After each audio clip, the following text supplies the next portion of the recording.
Hai, lagi marak nih isu perselingkuhan.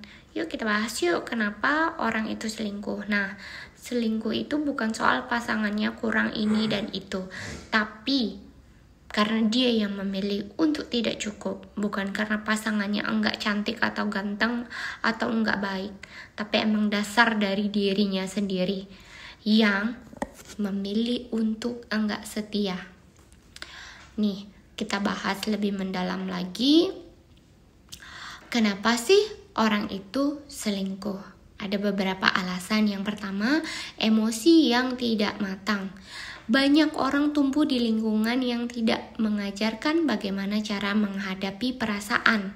Mereka diajarkan untuk nahan tangis, jangan cengeng, atau jangan jadi orang yang lemah. Akibatnya, saat dia kecewa, dia diam.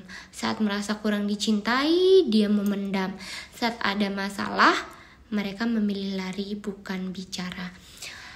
Dan pelariannya kadang bukan ke tempat yang sehat, tapi ke pelukan orang lain.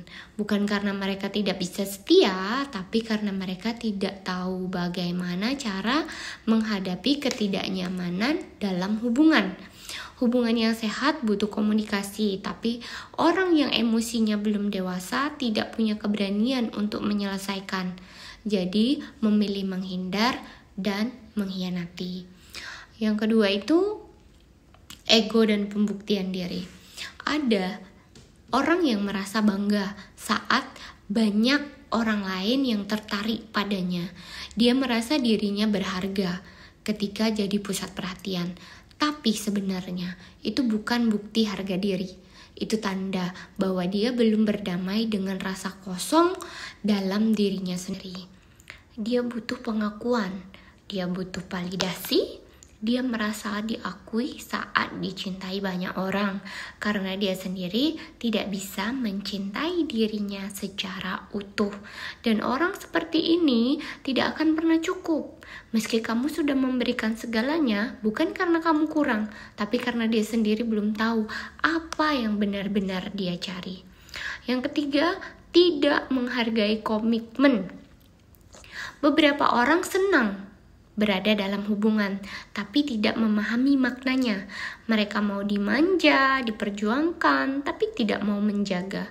Mereka suka punya pasangan yang selalu ada, tapi tetap ingin bebas seperti tidak punya siapa-siapa. Komitmen bukan tentang dilarang ini itu, tapi tentang kesadaran. Aku tidak akan melakukan sesuatu yang bisa menyakiti orang yang aku sayang. Tuh. Mereka tidak punya kesadaran itu. Tapi, jika komitmen dianggap beban, mereka akan mencari celah untuk melanggar. Dan sayangnya, ketika ketahuan, mereka seringkali menyalahkan kamu yang terlalu curigaan, bukan diri mereka yang tidak konsisten. Yang keempat, lingkungan dan pergaulan yang merusak. Manusia adalah makhluk sosial. Lingkungan sangat mempengaruhi cara berpikir dan bertindak. Kalau dia dikelilingi oleh teman-teman yang menormalisasikan perselingkuhan, mengolok-olok kesetiaan, dan menjadikan kebohongan sebagai gaya hidup, maka cepat atau lambat dia akan terbiasa menganggap perselingkuhan itu biasa. Dia tidak belajar jadi orang yang menjaga, tapi dari mereka yang mempermainkan. Dan itu bahaya, karena dia akan menyesatkan dirinya sendiri dan melukai orang yang dia sayang dalam prosesnya. Yang kelima ini karena bisa. Ini yang paling menyakitkan. Dia tahu kamu sabar, dia tahu kamu cinta, dan dia tahu kamu akan memaafkannya. Maka dia mencoba. Awalnya satu langkah kecil, lalu keterusan. Karena kamu diam, dia lanjut. Karena kamu bertahan, dia berani.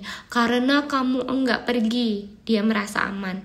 Dan itu bukan salah kamu, itu salah dia. Karena dia tidak tahu batas, tidak tahu syukur, dan tidak tahu cara menjaga. Makanya, kalau kamu diselingkuhi, jangan pernah dimaafkan. Dan kalau kamu diselingkuhi, jangan langsung menyalahkan diri sendiri. Itu bukan karena kamu nggak menarik, nggak cukup baik, atau nggak pantas dicintai. Itu karena dia tidak mampu menjaga sesuatu yang sangat berharga, yaitu kamu. Kamu pantas dicintai dengan jujur, bukan dibohongi dalam diam. Kamu pantas dipeluk dalam aman, bukan dikhianati dari belakang. Kamu pantas bahagia. Kamu pantas dicintai dengan tulus.